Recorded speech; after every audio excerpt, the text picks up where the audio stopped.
Hey everybody, welcome to Growing with Fishes podcast, episode 113. This week we have the great Dr. Robert Faust. Thanks for joining us.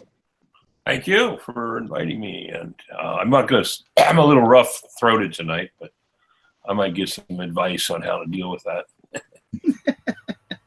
We also have Marty. How you doing, Marty? Good. How's it going? We got Roger. How y'all doing tonight? Welcome to the show. We got Ganja Guy. Hello. Fish. Nice to see Fish back. Josh from Dutch Blooms. Hey, everybody. Sorry for coughing. Took a big ripper. Too much this week. Yeah.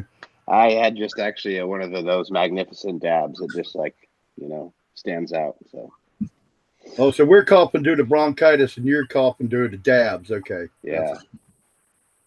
Little lemon OG. Oh, there you go.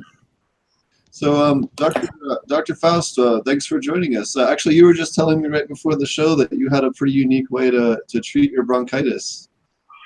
Yeah, I mean, it's something that I've learned, years ago. But when I was working with the Chinese researchers, and on the ag side, they sent me a book of research of 7 years of research by Chinese Academy of Science. Half the book was on the health benefits of fulvic acid, humic substances. Actually, they use the term fulvic acid. And so they had all these clinical trials, and one of them was bronchitis. Oh, man, and it's just basically inhaling it, just atomizing it with an atomizer and then inhaling the vapor. And I just use a little cheap pump atomizer to huff it in. And it's incredibly effective because it's antiviral for one thing, but it's anti-inflammatory. And so they did thousands of clinical, trials on a whole bunch of stuff. That was just one of them that showed results. And so I've been doing it ever since.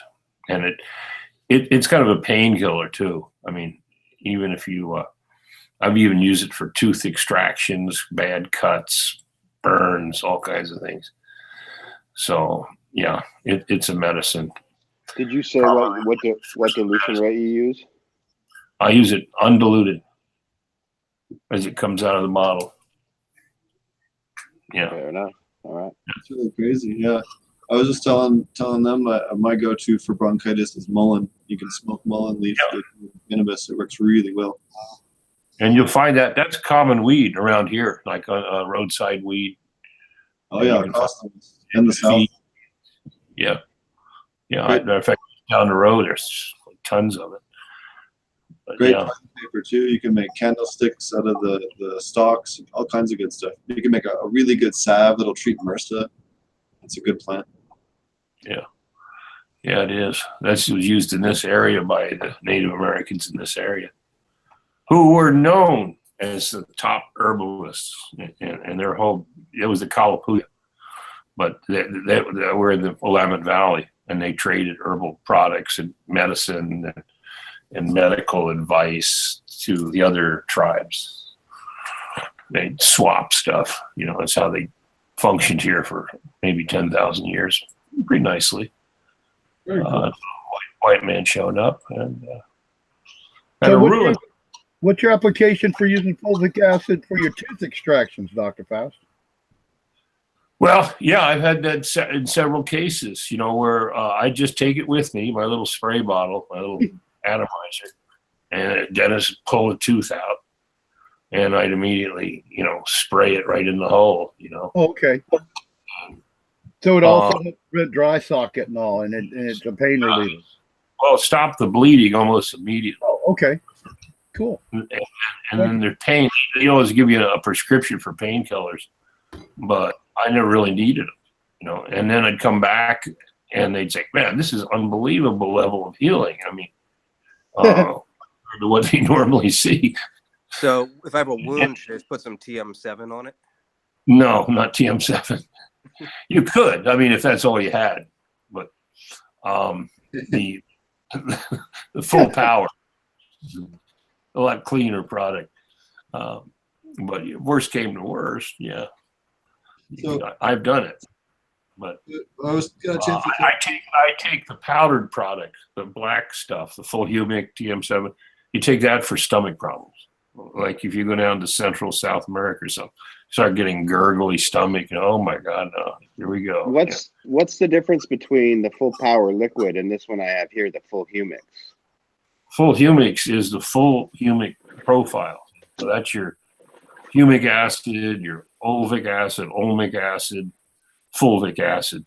Right. See, so in other words, the humic acids are a bunch of organic acids. But you And want they the have- pure fulvic is what you're talking about. Fulvic is the bioactive one, and the Chinese extract it from the humic. Okay, just like we do. Okay. And that's the antiviral component. It's the biologically active component, and it's acidic. See, that would be the difference. The fulvic fraction is designated as the acid soluble fraction. So it's got a pH of 3.5, 3.8. Whereas the humic acid is the alkaline fraction. And that full power or the full humic product has got a pH of over 10. So there's a big difference. That's great information right there for everybody out there too, to realize the difference in the one's alkaline and one's acidic. Yeah, and just to make it simple, I mean the black stuff, which is we call the black stuff, the humic is black, and that's to feed the soil food web or feed the soil, and the yellow stuff or the fulvic, the gold stuff, is to feed the plant or the cell. I mean, really the cell. I mean, it shouldn't just say plant because it's cellular, in fact. So it's going to get into the cell, whereas the black stuff is too high molecular weight. It can't make it into the cell. But microbes can break it down and use it as an energy source. And it changes the soil microbial balance to more fungal dominance. But when you're talking about medicine or hydroponics or things like that, it's going to be the fulvic. Now, of course, you get the fulvic in that full power. So when you're going to get, similar effects like in hydroponics or soil systems. But the black stuff isn't going to be, it'll save you from food poisoning. It'll save you from Montezuma's revenge, in your stomach, the black stuff, because it's absorptive. It absorbs heavy metals. It absorbs viral particles, all that. It's soothing. We used to sell lots of it in Washington State for calves, organic dairy calves that had diarrhea, scours in the winter, viral scours. And it would save them. And we used to sell a lot of it to organic dairies until the FDA shut us down. So it was just Oh man, too good. It's too cheap. And we'd have kept selling it. I mean, it's just that they put pressure on the farmers, the dairy farmers up there, and said, "Well, you can't use that. That's not approved." Da, da, da, da, da.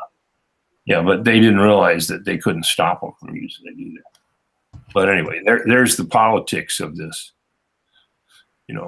Something that's a cheap, effective, preventative for human, animal, whatever.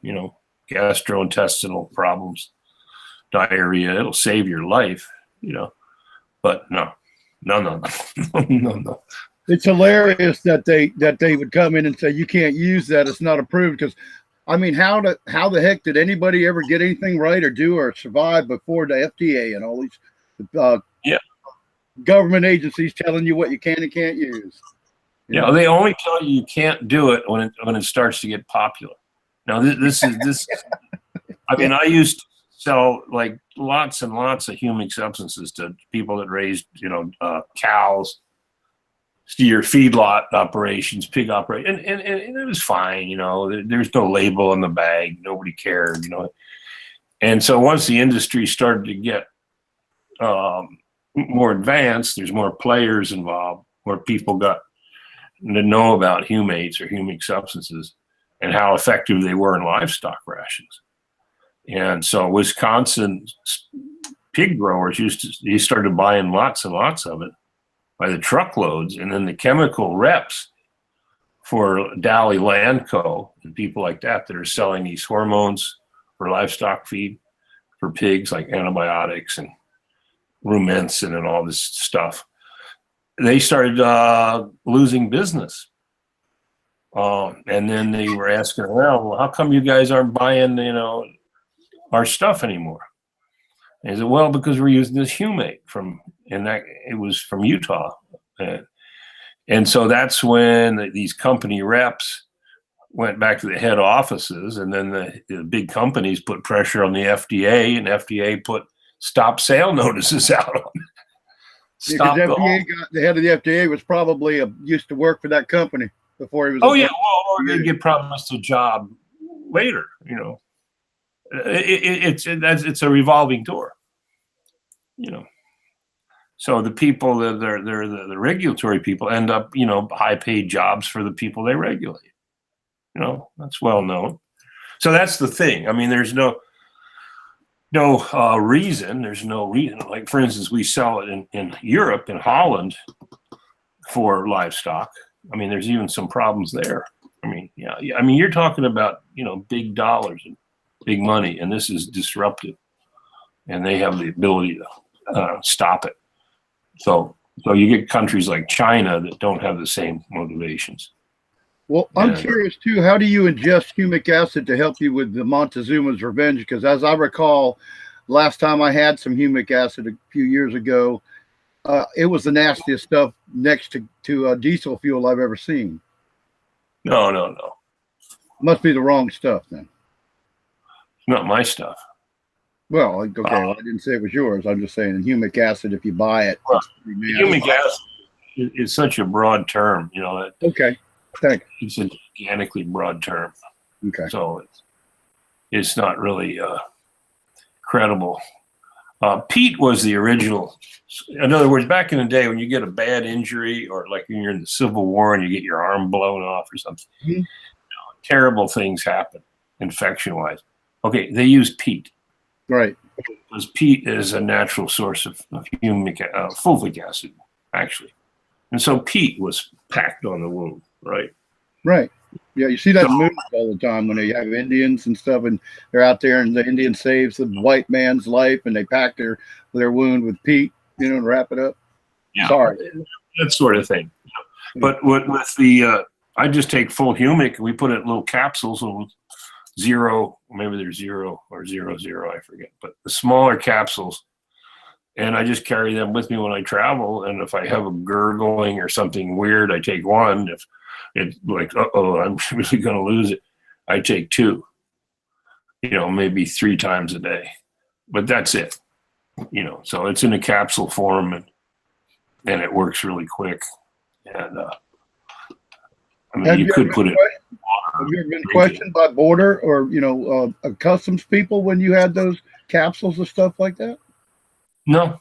Okay, just wondered if they'd freak out that the fact that you were carrying things like that. I don't think so. No. Does it have? It doesn't have any fungal spores in it, does it?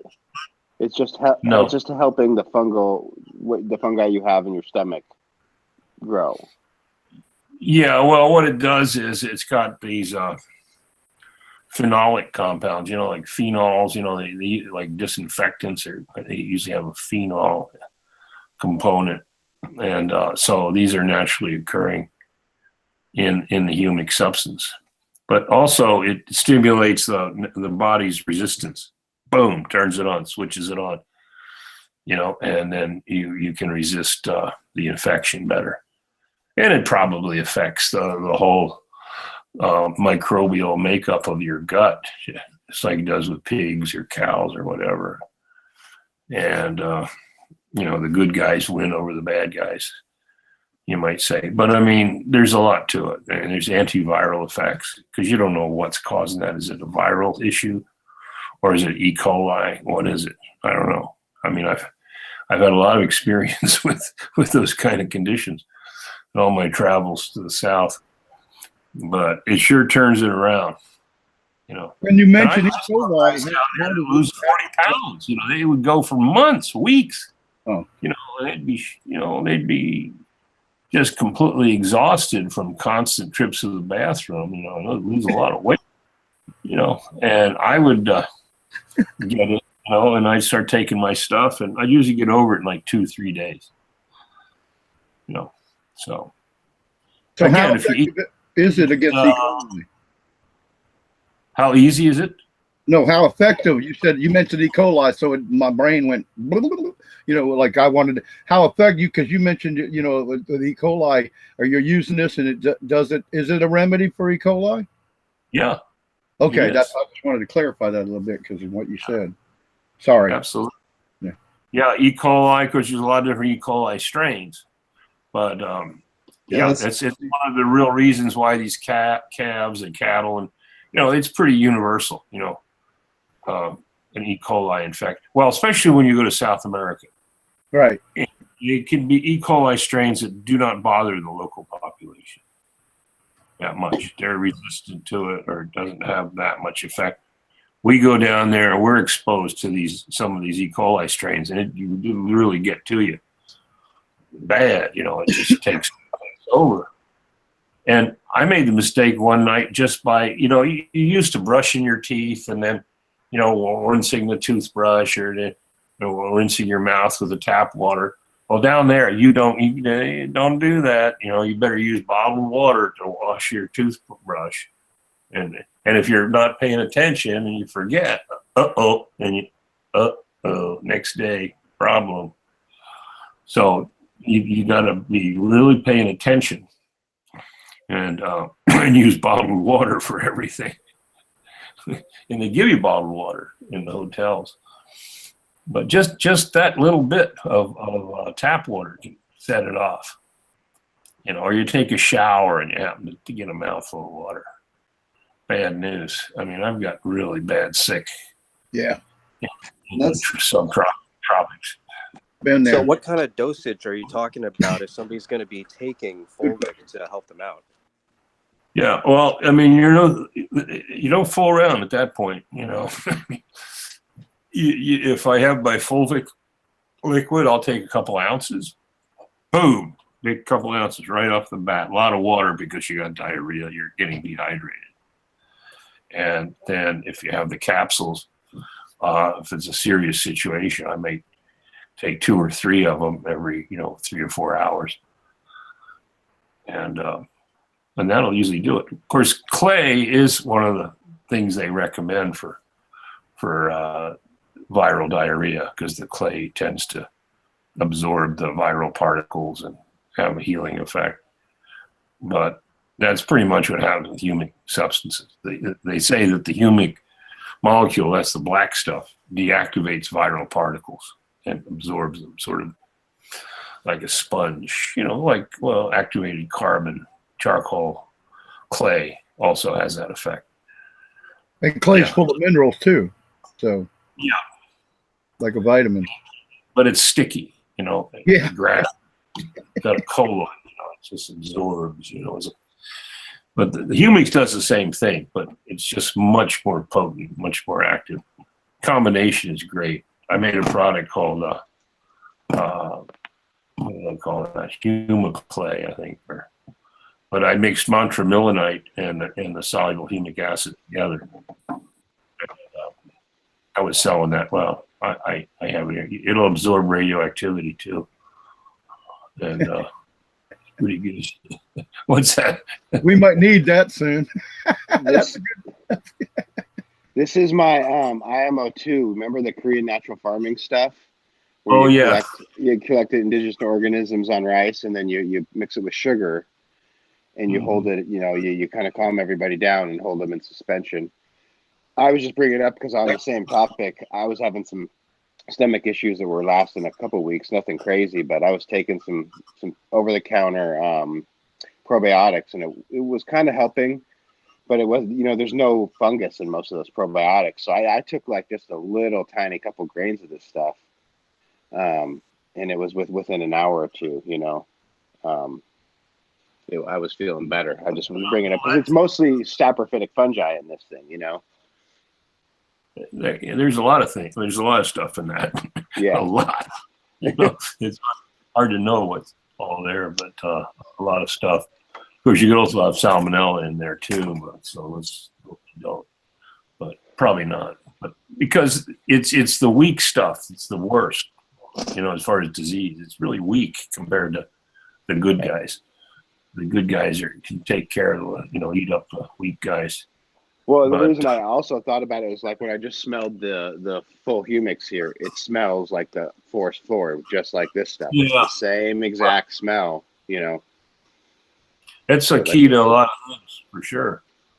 But the other part of that whole story, just a little advice when you go to south of the border. There's a product you can buy in not all pharmacies, but a lot of them. It's called Florist Store. And it's really a type of yeast. So you're into the fungal category there. It's a specific type of yeast, but it's commonly available in pharmacy, Florist Store. And if you take that preventatively, you take that like every day before anything happens, it'll generally prevent any problem, like E. coli infection or a lot of bad stuff, salmonella. And it was developed by I think a Japanese scientist, but it's pretty much a very specific fungi or yeast related to yeast. But it's a common and it's well proved. Matter of fact, they did test. The reason I take it because they did tests in Mexico. They'd send like 20, 40 people down there or something like that, and they give a placebo to 20, and then they give Floristar the other 20 or more people. And of course, the people that didn't have it, man, they got Montezuma's revenge bad, like 70 or 80% of them. So they actually did trials in the real world. And most people, most gringos, when they go to Mexico, unless they're staying in some fancy hotel, you're going to end up with something. Almost for sure. I mean, there's been times I've gone to Mexico where I didn't. It's because I took Florist Store. But nearly any time, other than being just your average tourist, which it's different than what I do, you're going to have a problem. So I got to the point where I'd always take Florist Store and then take my products with me in case that didn't work. And I haven't had a problem since. So yeah, there you go. There's a fungal, well-tested, proven product that you can buy in just about any store that does it. So you've been travel advisory. You've been up to all kinds of cool stuff since you were on the show last. Do you want to talk a little bit about some of the new stuff you've been doing research on and working on? Yeah, well, of course, yeah, we were talking down at the MJ BizCon in Vegas, which was kind of a mind blower to me. I mean, it's like, holy shit. There's like 1,200 booths there, 1,200 different presenters or exhibitors, and lots of seminars. I didn't get to go to all of them, but I learned a lot about terpenes and that whole story, which I didn't really know that story, about the entourage compounds, different proteins and how they deliver cannabinoids, synergize the cannabinoids. I never knew that. But what got me was just the gigantic size of this MJ BizCon, and I was just shaking my head. I mean, I forget how many people were there. I think it was like 25,000 people or something. Yeah, they said, I think it was 32,000, I think was the count on the news at the end there. Something like that. It was crazy. Yeah. It was something. The industrialists that want to get in and rape all the people that have been working on it. That's their theory. It is funny how we were talking about this a little bit at the show, how much it's been the bankers and the players are now replacing the growers and the business people that actually know what they're doing. Well, BizCon costs a fortune too, though, to buy a ticket. If you don't have a chunk of change, you can't go to that. Or if you're not in the business, like you say, it's not really feasible for you to go. But it's also very expensive to go to BizCon. It's not geared at all towards like your average home grower in any way. Like maybe that some of the talks would be useful, but it's really strictly geared towards industry stuff. You really didn't get much benefit out of it as a home grower. Yeah, it was for like equipment for dispensaries. Yep. really elaborate stuff. And then they had that one big booth where they had this rolling machine that would make these cones, you know, and they had all these foxy girls out front and giving out, you know, like things. carpet. You know, it was a gigantic rolling machine. Produce stuff. You know. I just can't describe all. I didn't even see all the booths. There's so many, you know. But a lot of innovation. But I mean, coming from where I come from, it's like I explained to my Indian colleague from India. I said, I feel like Rip Van Winkle. You know, waking up 100 years in the future, and holy shit, it's hard to imagine. You know, like for instance, they had hundreds of companies there selling packaging, all kinds of packaging. You know, and I said to the guy, I said, well, I remember back when I first got into cannabis, the packaging was pretty standard. It was 2 sizes of manila envelopes. One was a nickel bag, the other was a dime bag. You know, and the dispensary was on the, you know, a street corner in Greenwich Village or like Rittenhouse Square in Philadelphia or something. You know, and so now it's like 10 gazillion packaging. We so talked on the show one night, Dr. Faust, about we had a packaging company expert on the show, and it is because a lot of that has to do with the laws in the states now with the regulations. They all had to change to certain packaging to make it legal. And I think that's why you saw so much of that, because it's. Oh yeah, they have compliance. It has to have a special seal and be child-proof, and you know. But back in the day, just think about it. It was biodegradable. We weren't using plastics and all these. When I started out, they didn't even have baggies. They didn't even. That wasn't even invented yet. You know, it was manila envelopes, you know, and they grind up the seed and the whole thing like a powder. You try to roll it, it would burn, and the seed would pop in your face. And, you know, but it was a biodegradable package. Okay. So now we got all this plastic floating around, you know. I mean, I can be plastic. I hate it. And I do. I mean, you know, I buy plastic by the container load, and you know, I hate that part. But I just had my roommate bought a cartridge for his pen, and you had to like push 2 sides of a thing, and then somehow use like another finger to try and pull the inner part of it out. And it was like, this is insane. And again, going back to the amount of plastics now, it's worse than any other industry. There's no need for any of this. No child can overdose and die on any cannabis product. Not possible. I don't care how much they take. It's not possible. Why are we doing this? Sell plastic, I guess. But I mean, a lot of the stuff at the BizCon was plastic. I mean, you'll notice that, you know, it's just a lot of plastic stuff. And I don't know what we're going to do. I guess the ice age is coming, so maybe we won't have to worry. We'll be burning the plastic to keep warm. There's a cool company I saw is grinding up plastic and compressing it and making housing panels out of it and making housing. Yeah, that's a good one. I like that. Yeah, there's a lot of things you can do, you know. But I mean, plastic is nothing more than oil. I mean, bottom line, it's right. A petrochemical-based product, and you know. I was just going to say that it's all about petroleum and oil and this plastic, and we keep trying to get away from the oil.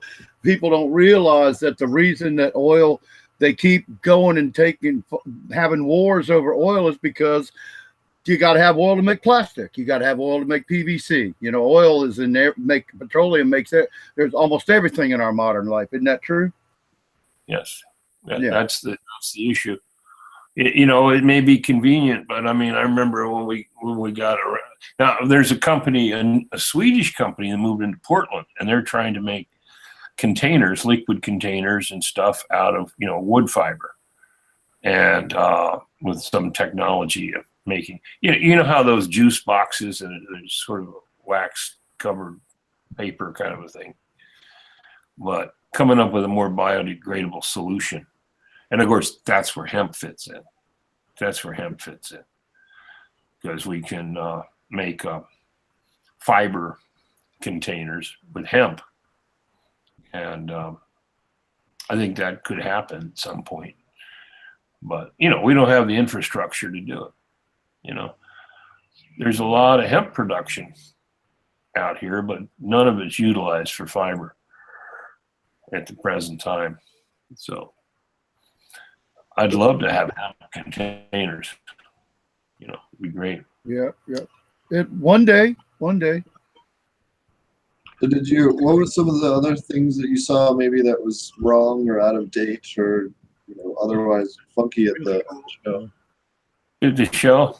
Well, yeah, a lot of it was about business. I mean, there's a lot of business services and compliance services and software, seed to customer software to track the pot, where's the seed, and then we barcode scanning and all these systems, like it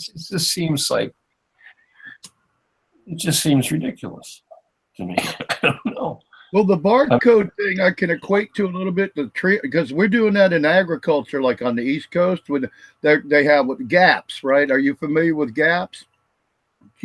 Where you have to, in order to sell your produce to like the school district of Charlotte or somewhere, you have to be able to trace that seed to where the row that it was grown in what field, on what farm, in what county. And so that you have to, that's all in the barcode. So that's, I think, where that's coming from. And I'm not sure that's a bad thing. I can see why I'm kind of like you, like why, but I also see it as a safeguard, maybe a little bit. I think that's what it's all about. I don't have a problem with making sure our food is safe, and that's where that started. That's the rationalization. Yeah. I mean, they're crazy on that in California. It's like nuts, but the issue, where they have E. coli on the romaine lettuce. In spite of all that, in California, they'll inspect the fields, and if they find 3 deer pellets or rabbit shit pellets in the field, they'll put a ribbon around that and quarantine that area, and then you can't harvest the crop from it. Like, what? They do the same thing here. If you try to be GAP certified and the tester, the agent comes out to your land and your dog runs through your field, you just failed. Yeah. I mean, come on. I mean, how many tens of thousands of years have we been growing food? I mean, in my case, I was an organic vegetable grower, and and I started back in Pennsylvania in a family farm, and my father before him, and his father before him, and his father before him, and we never did any of that. There wasn't big issues like there is now. I mean, they get romaine lettuce and you get the shits. You get E. coli. Well, watch how they process it. Watch who picks it. Do they have sanitation for those guys, the workers? No. And they wash the stuff with water, they recycle, and it's contaminated. It has nothing to do with the farming or growing part.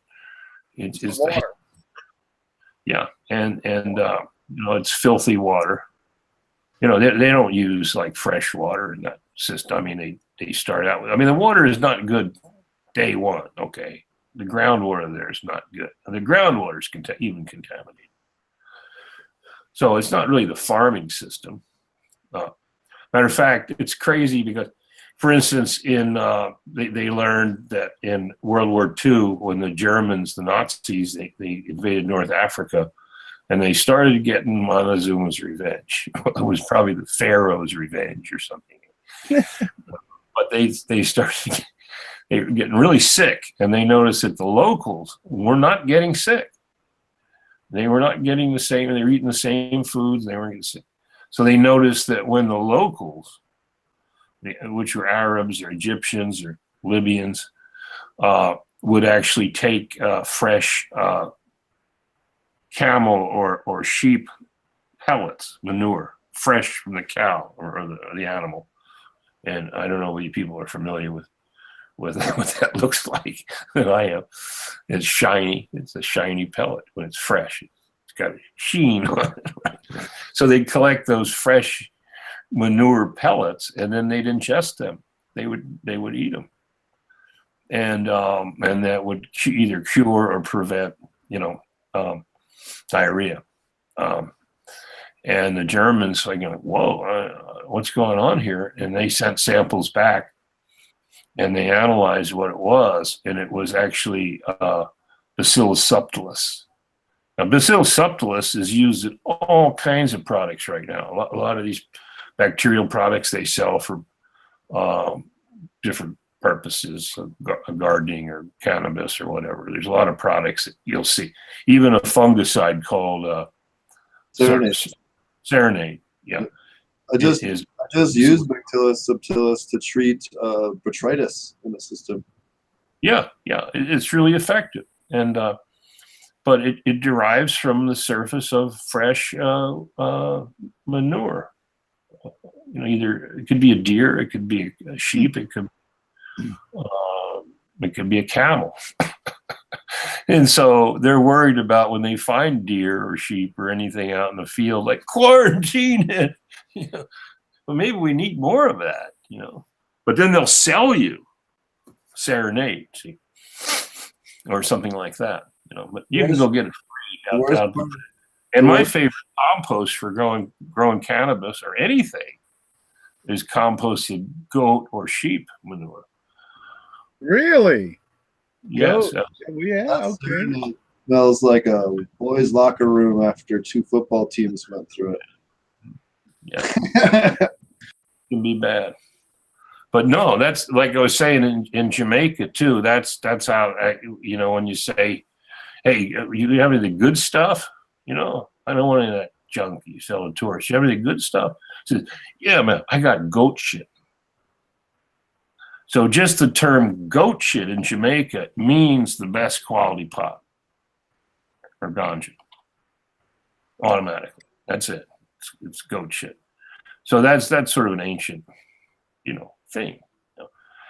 And I've always had the best results with that myself, because I used to raise sheep in Hawaii and other places I lived. I always raised sheep and composted the sheep manure. It's easy to work with, compared to cow manure, for instance. Can I ask you how you harvested it? Just because I want to hear your method of harvesting your goat manure. Well, pretty much pitchforks and shovels. Really. Okay, so you use the straw and all that, or whatever bedding. Because we'd be having to feed them hay. Okay. In the winter, so they'd be in a corral, and so you build up a pretty good layer in there, and then you scoop it up. Either use a loader, tractor loader, or just by hand, and then stack it up and compost it. So basically, it was a whole winter. I mean, it was a lot like it just decomposed through the whole winter. Yeah. You're pretty much They're tramping it in, and there's hay mixed with it, and urine and all that, and then you just compost that a little bit, or you don't really need to compost. You just work it in the surface and let it decompose rapidly, and you're really going to get the bacterial microbial activity big time. And matter of fact, in Hawaii, because I raised tropical hair sheep in Hawaii, St. Croix, they're called they're big white sheep. A lot of people thought they were goats, but they're not. And so that's what we're growing in Hawaii. And the interesting thing about that too is where you have the sheep, well, in Hawaii anyway, where you have your corral where the sheep hang out a lot, because we didn't feed them hay in Hawaii. We didn't have hay. You graze year round. And if you run out of grazing, you get a drought, you cut trees and you eat the leaves. To prune my avocado trees, my citrus trees, and you start the chainsaw, and the sheep come running. They hear the sound of the chainsaw. They run. Dinner time. Yeah, and then they love avocado leaves, citrus leaves, So you get to the point where you had to feed them leaves. But where you had those sheep is where you'd get some very interesting mushroom growing in those areas where the corrals were. You get a very potent. Now you can remember I lived like down the road from Terrence McKenna, so there's reason why a lot of these folks live in Kona, right? But I mean, you have naturally occurring mushrooms and all kinds of good stuff that people brought in, like Terrence McKenna. He had, ayahuasca. He had the vines. He had the bushes. He had there's a lot of like I say, Kona was really kind of a cannabis culture, really was. And but there's a funny thing about sheep, and how sheep and deer are associated with psychedelic mushrooms, psilocybin mushrooms, whether it's in Central America or wherever. Okay. There's a relationship. Yeah, because that's a more common animal to have on the farm in those areas, to have a sheep or goats. Yeah. Because the poor people can't afford cows usually. No, and cow's not exactly right either. I mean, the way the manure isn't exactly right. The pellets of sheep and goats are more, they're not gummy. It's not, So, but see, that was always the mystery of mushrooms. Oh, he's got my BioAg shirt on. Steven's got the BioAg psychedelic shirt. But I got to get one now. They always wondered, like, how come there's psilocybin mushrooms and it's called psilocybin cubensis, Cuba, Central America. I mean, all up and down, like Mexico, Central America. Wasn't it discovered the first time like on a sandbar in Florida, and they haven't been able to find that exact same genetics as the story goes, at least? Yeah, there's the Gulf. Yeah, there's a variety from the Gulf region. Yeah. These things are, it's pretty out there. It's really an out there story. Yeah. But the thing of it was, there was no domestic cattle, sheep, or goats in the New World until the Spanish showed up.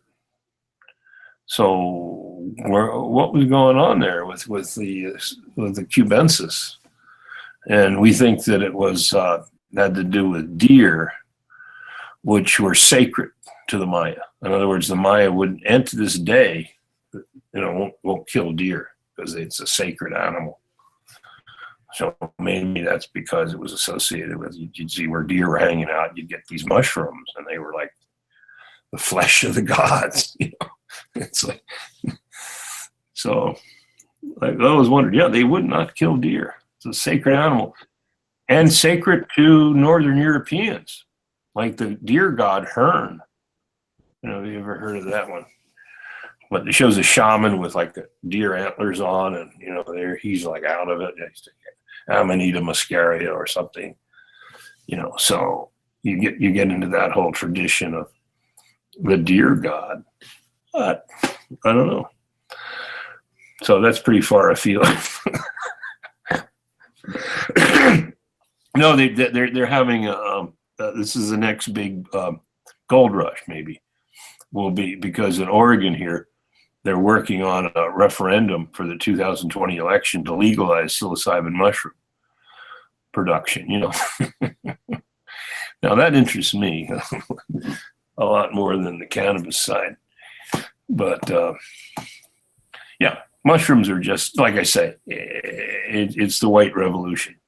It's not just food, energy, converting biomass for aquaponics, aquaculture use, which I've done.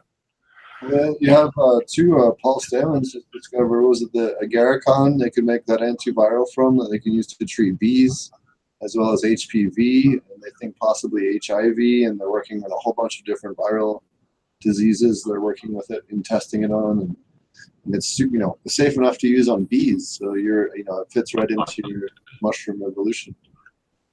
Oh, I know. It's something, I knew Paul Stamens back in the 80s, and I'll never forget like some of the meetings we had, with Dr. Weil and Paul Stamens and me and, Terrence McKenna and people like that, and It was really a revelation,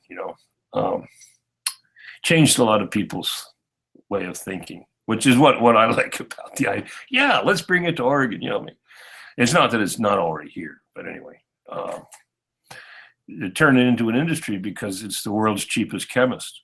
So, and with fungal production biomass, you can, it's an oversold idea, but I mean, you could just literally save the world. It's something we don't think about that much because you don't see it. You see the fruiting body, the cap, but you don't see what's going on underneath the soil. And that's where all the action is. I mean, our own bodies, I can't even guess how many fungal species are either on or in our bodies. It's just probably unknown. But, in other words, that's a crucial component of everything. So when you start breaking that cycle, that's when you have all these bad things. When people start getting E. coli infection from vegetables. I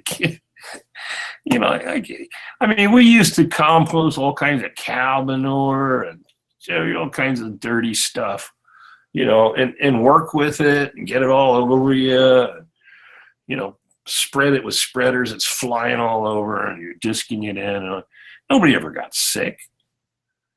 That's crazy, And so now they want to tie it into the manure. But what they have is a soil that's devoid of fungal biomass, fungal production that cleans up all that. Takes apart the organic chemistry and defeats that's why we sell VAM, our VAM product, because it's sort of a biocontrol. We can't say that because that makes it a pesticide, but it's a biocontrol agent, is your VAM. So, so the white revolution, I'll get into that more someday about how you produce your own fish feed from hemp stems. That's awesome. That's going to be really important because, especially when you have all these producers making concentrate and just having mounds and mounds and mounds of plant material laying around. We got to find, a sustainable and sane thing to do with it. We can't just throw it out. Yeah, we can make compost on it. But it's crazy to throw it out. Yeah, absolutely. You can convert all that stock. I mean, I've used all kinds of things, in that conversion process. We used to use Jerusalem artichoke stalks, and they're kind of like hemp stalks a little bit, but sure, hemp stalks, anything you got. And there's a system I developed to ferment it with really oyster, what's called oyster mushroom, Pleurotus oysteratus. And that can take a low protein, low value thing like wheat straw or hemp stalks, something like that. They're probably no more than 2 or 3% protein. And then you go through the process and you end up with 12 to 14% protein, because Pleurotus oysteratus can fix nitrogen from the air and create protein.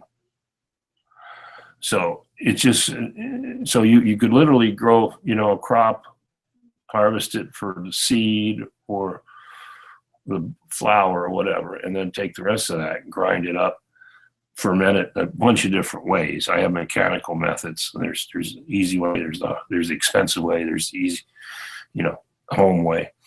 And feed that to fish and raise. Of course, we fed it to tilapia, and they love it. I mean, they really go for it.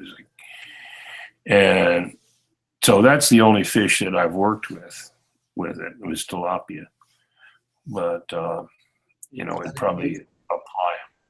You've done a lot of aquaculture work too with shrimp as well, didn't you? Yes. Yeah. Yeah, that's an interesting one too. And we also did work with crayfish in Louisiana, where they plant rice and then they flood the paddy, and then the crayfish are already there in the mud, I guess, where they seed it. I forget the exact program there for that. But where we used the TM7, which is the trace elements humic substances, I mean, the yields were like phenomenal. The speed, of growth and all that. But then we got shut down by the Louisiana Department of Agriculture on that one, and the farmer got scared and gave up. So I mean, anytime you come up with something good, they want to shut you down, like, because you're not playing, their game. But yeah, but basically, in the shrimp, what it is you're stimulating. Basically, what you're doing is you're stimulating the protozoa. You're changing, from the algae, from the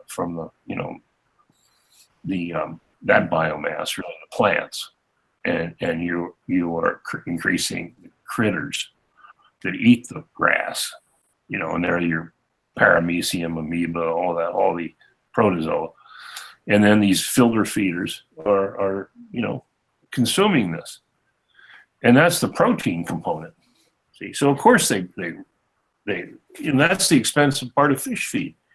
That's what I tell these guys over in Kona. I worked in these projects in Kona where they were using deep seawater, and they were raising Atlantic salmon. They were raising lobsters. They were raising algae. They had a lot of different projects there, sea vegetables, this and that. And I was telling them, look, they had these huge above ground tanks where they pump water from a mile deep in the ocean through gold plated pipes, literally. And then they'd have all these salmon in there. And then they were buying the fish feed from Idaho, southern Idaho, from Rangan's in southern Idaho. Feed company that makes fish feed, because there's a big trout industry there. And I said, this can't work, guys. This can't work. You're importing all this feed to pump through these salmon. It just doesn't make sense. It won't work. And I said, oh, Bob, you're just too pessimistic. Well, they went belly up a couple of years. See, now if they had just taken grown biomass of a whole bunch of things, I mean, even the sugar cane will work. A lot of things will work. They could have made that work. But the investors don't want to do stuff like that. That's too complicated. That's too, because I can come up with all these systems like that, interactive systems, mushrooms, fish, vegetables, biomass, and then the investors would say, Bob, no. Which one of those things is the most profitable? That's too complicated. I had the same problem. We had a whole vertical for aquaponic production and then extraction that was, all sustainable, and it was too much for people to digest at once. It was just too much, and I had this exact same problem. What's lost on people is the fact that when you were saying that, is that they don't understand that once these systems were established, it would be a lot cheaper and it would be more profitable, because they continually had to buy feed where they could have started producing their own feed. Isn't that the point you were making? And so in the end, it would have been cheaper to build all your different systems that were organic.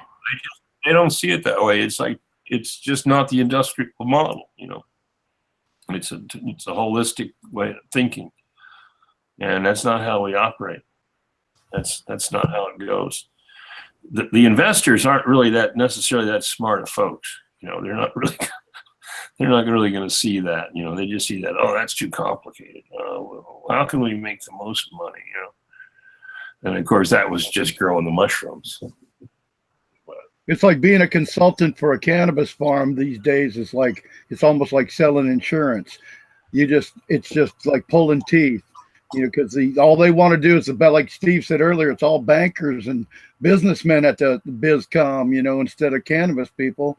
It's the bankers with the money that because we run into people, well, I want to build this 10,000 acre farm, and we want you to be a consultant. And you start talking to them, and everything you tell them, they go, oh, that, like you said, is too expensive. I want the cheapest way to do it. I want to do it outdoors. I don't want to, I'm going to do this. I said, why'd you ask me to be a consultant? You already decided what you're going to do. Yeah, they just want to, you give them validity, like give them cover, so that they can blame it on you when it doesn't work. That's a good point. That's what they're doing. They're looking to cover their ass. Well, when you do consulting and they don't listen to you after 2 or 3 days, you just be like, well, peace. Sounds like an experience.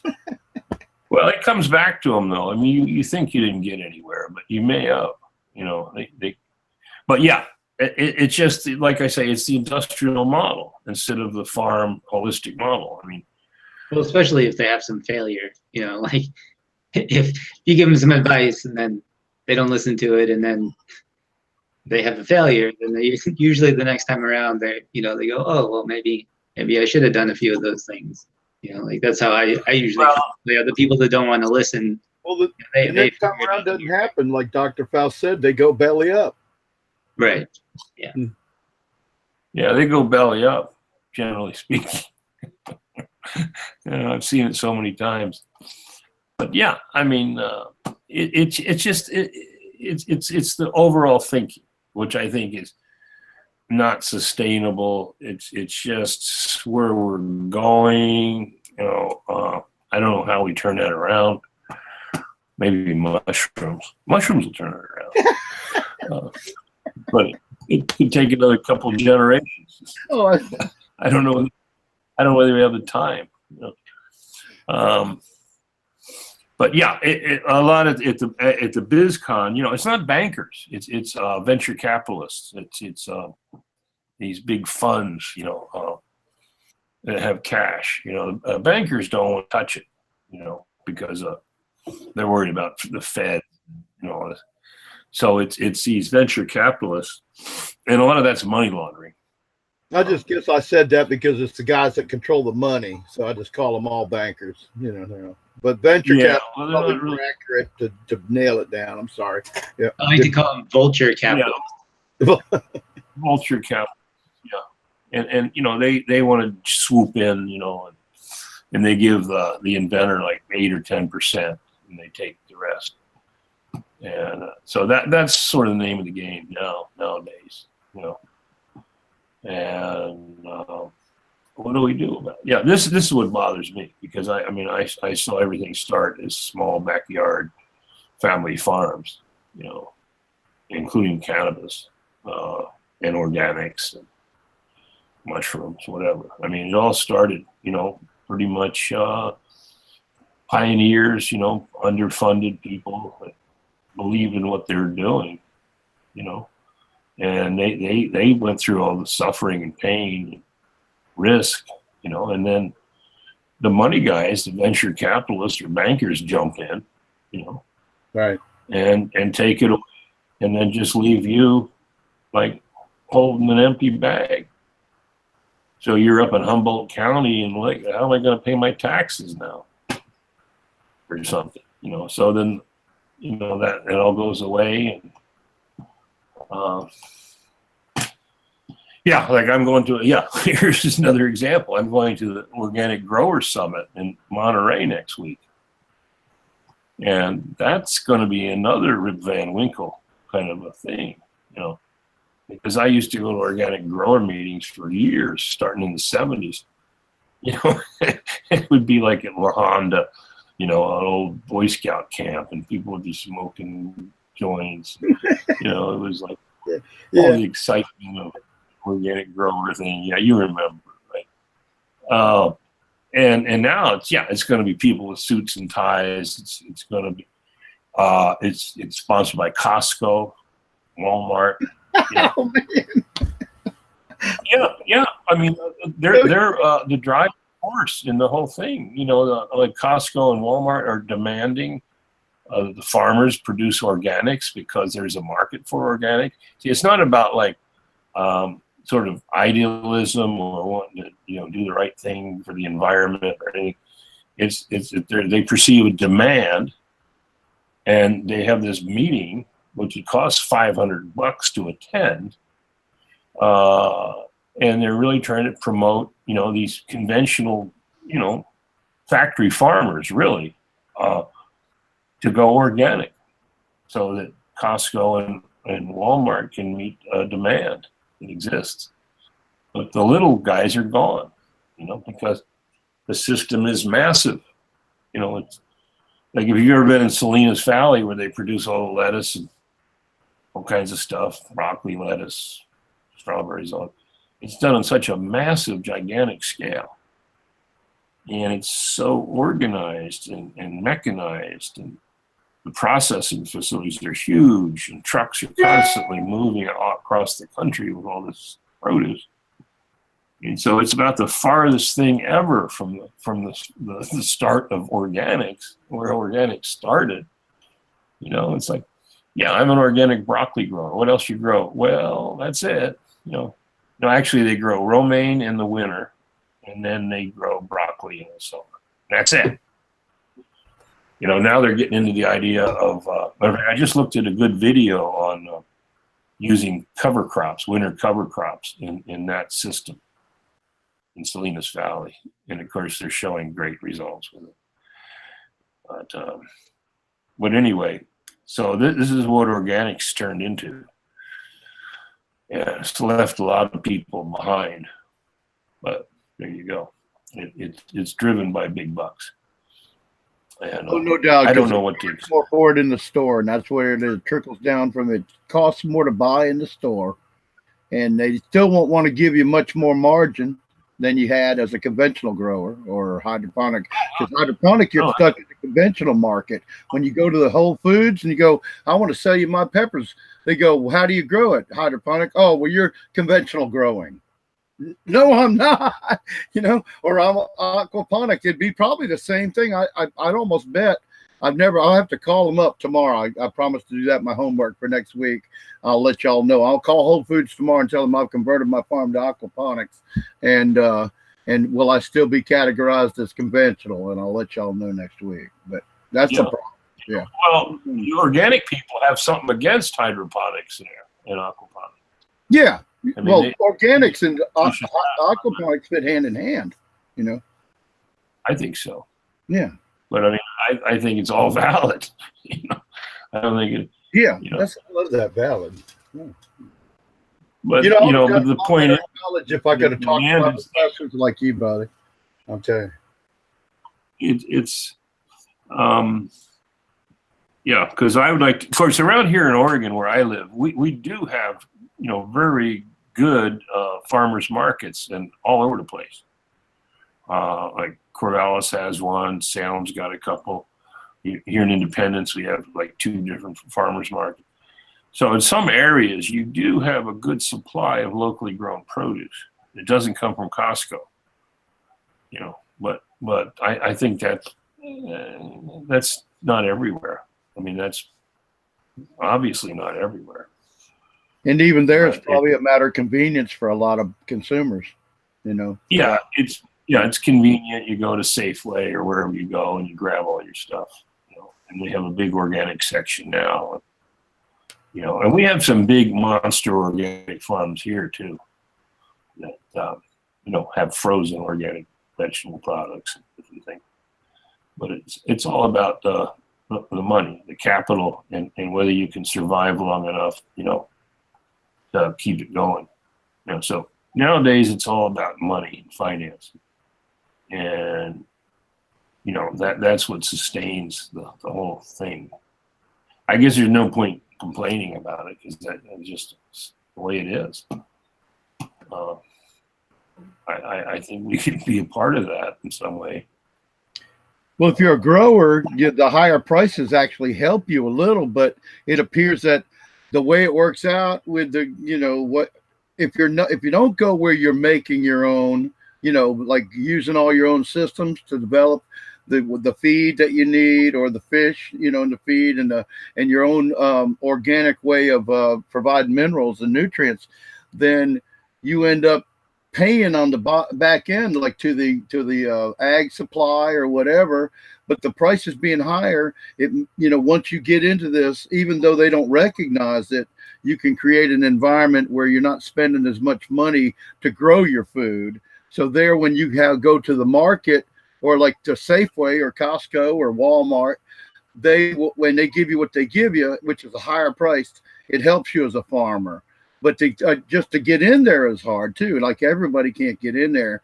And getting back to your roads, I tell you what, I wish we don't have enough of them around here. If there was a roadside market, I'd never shop anywhere else for vegetables and stuff like that. In fact, I'd probably work my diet around buying just vegetables from whatever he had, and I'd say I don't need that because it's in the store, you know.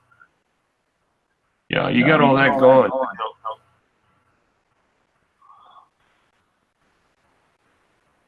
But I remember when I was farming in Hawaii and I grew avocados. I grew a lot of stuff, but I had avocados was my main important crop.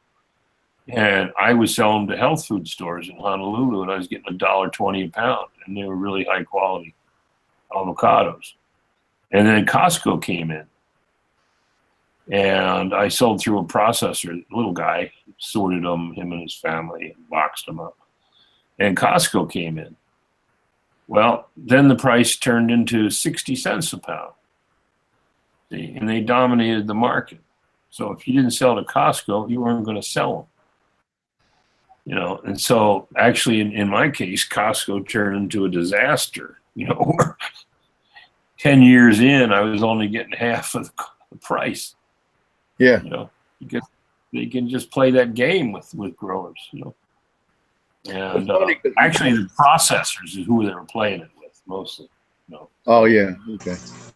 And then the processors you're buying from the growers, and then you know, so it goes right down to just like some customers we have in Salinas now that are major, big size strawberry growers, organic strawberry growers, use our product, get great results. I mean, they have about 1,000 acres, and they said, "We don't think we're going to stay in this." You know, like we're losing money every year, you know, these strawberries. The prices have been going down, you know, and, you know, we're increasing volume and the prices and our costs. We can't make it. You know, we think we're going to stop growing them. So you run into that situation, you know. Now, because of the requirements of growing strawberries, it's just, you know, because you're growing organic out of a bag. So you're buying like bagged organic fertilizer, like dehydrated chicken waste or something like that. And, you know, so I call it organic out of the bag instead of using a legume cover crop or compost, humates. I mean, real organic. And they have shown that using these winter legume cover crops really works. Totally, you know, so they are moving in that direction. But yeah, so who's the winner in all this? I'm not sure, but it's usually never the grower, you know. And we see the same thing with everything, with cannabis or whatever it is. We see prices here in Oregon have gone down to like $3 a gram for high quality cannabis. So I think Josh could say something about that. It's in Washington. It's horrible too, you know. And I'm not even sure Steve would have to address Colorado. But yeah, I think all the states. I was talking with somebody yesterday, and they brought that up, and I said, no, I got a lot of buddies on the West Coast, and it's not going so good. It's like it's not a lot. You know, it depends on where you're at, whether you're going to make money. You know, and everybody's going to distillates and stuff like that. You know, and yeah, that's what I also learned at the BizCon, that really the money to be made, if you really analyze it, is going to be in the different making stuff, like your edibles, your beverages, particularly, and things like that, value added, you know, from the product itself. Of course, that's a grosser term, value added. Yeah. You put your peppers in a little clamshell, and we give you more money than if you sell them to us in a box. Value. Oh added. Yeah. All about packaging and how it looks, and they had a zillion products there. You know, they had like gummies, gummy bears. And they had, I don't know. I didn't see all the stuff that was there, but it was, you know, and then they adding terpenes to things and doing all kinds of stuff. I don't know what you saw, Steve, but you probably looked at all the booths. Yeah, I got a chance to look at everything. I thought it was hysterical how many of those cheap Chinese light companies were there. Oh, There was probably 40 of them. Yeah. Oh, I don't think I saw a single person in any other.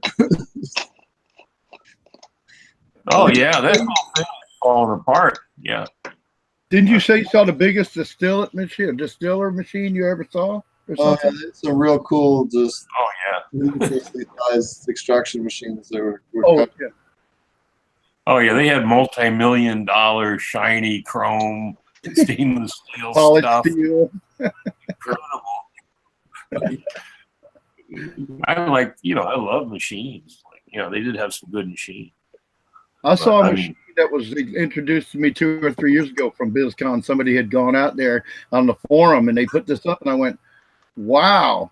It was a machine that when you went into the dispensary, they had all of their different strains in the machine, and you could literally punch a button and it would fill the package with the weight that you wanted to buy and spit it out the other end. Oh yeah, they got okay. 24 different strains. Yeah, they've gone nuts. It's like I've never seen such growth in my life on something. It's unleashed innovation. Is it good? A lot of dead end stuff too, though. Like there was probably 8 to 12 people selling small short path distillation systems, and it was like, that's cool, but that's not really viable anymore. How many grow room controllers? Oh Yeah. man, that's the thing. I can go outside here in my field and just go out there with a precision vegetable planter or even a grain drill, and I can sock in 20 acres before the end of the day. And that's what's going to happen too. I mean, you're going to see, and that is what's happening. Like especially like in Washington and different, maybe here in Oregon to a certain extent, but outside production, which now they call sun grown. I mean, I didn't know there was anything but sun grown initially, but yeah, you get people growing it by the normal way, then yeah, it's pretty cheap. It'd be pretty cheap to grow. But the thing of it is, they have all those grow lights in elaborate growth chambers and control and all that.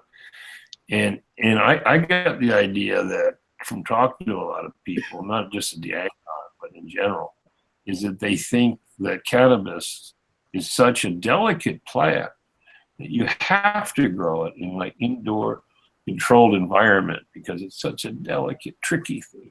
Shh, don't tell them. I'm saying to them, no. Don't tell them. Don't tell them, dude. Let them spend their money. Yeah, no, that all started because it was illegal, okay? So, like, I know people in Hawaii that were, had big diesel generators and grow lights in lava tubes, in Hawaii to grow it. So they're not doing, but the investors and all these people that, they see all that, this indoor production, and they just make that assumption that that's what you need to be doing. So then they spend millions of dollars on grow lights and indoor equipment. And I realized, no, it's because people were growing it in their basement, growing it in warehouses and lava tubes. It's because, of the government subsidy, which is the eradication program. And that's what drove it, underground. Oh, and then they were spraying it with what was it called? Begins with a Q. They sprayed weed with it to make people sick, to cause a scare. Well, they were using paraquat, and then they used Roundup. They were using Roundup. Yeah, they used to fly over Kona and you'd kill everything.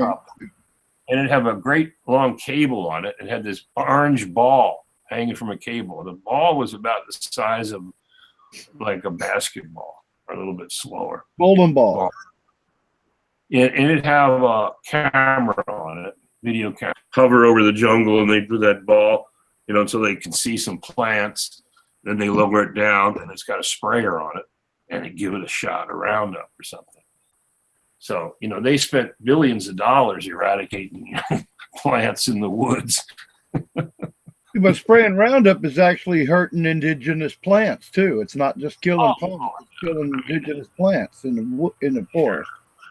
They were, yeah. I mean, and then it was even a worse scenario in South America where they're spraying coca, and wiping out people's gardens and their food crops. People, Right. That's all we had. So yeah. So that's why, people were growing indoor, but you can grow outdoor. You can sure grow hemp outdoors. But yeah, you might be able to grow it year round. Of course, you can grow it year round indoors. But we're going to have to be growing a lot of stuff indoors, I think. I mean, if I believe the story about the global, the ice age that's coming because of the lack of sunspot activity and solar activity. Oh yeah, why don't you touch on that from the beginning, because that was before the show started. We were addressing that. So why don't you tell them the latest news, Dr. Faust, about the sun? Yeah, that's kind of a scary one, and I don't want to believe it. People don't want to believe it. Of course, you don't want to believe it. Even though there's strong basis for it. You can go online and do a search. Ice Age 2019. And bottom line is, it's well known, but kind of hush hush, that the solar activity, sunspot activity, is diminished to almost nothing on the moon, on the sun.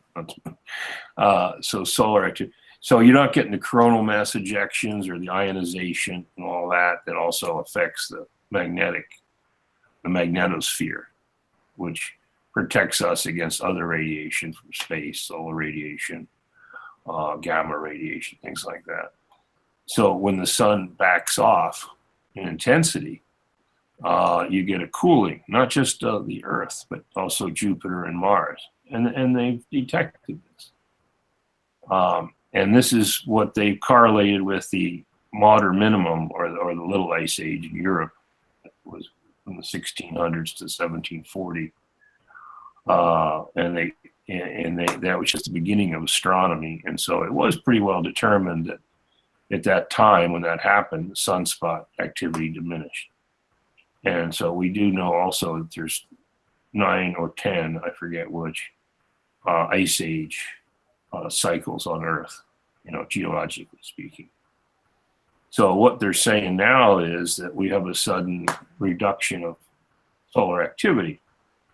And that there's some predictions that 2019, it's going to like flipping a switch.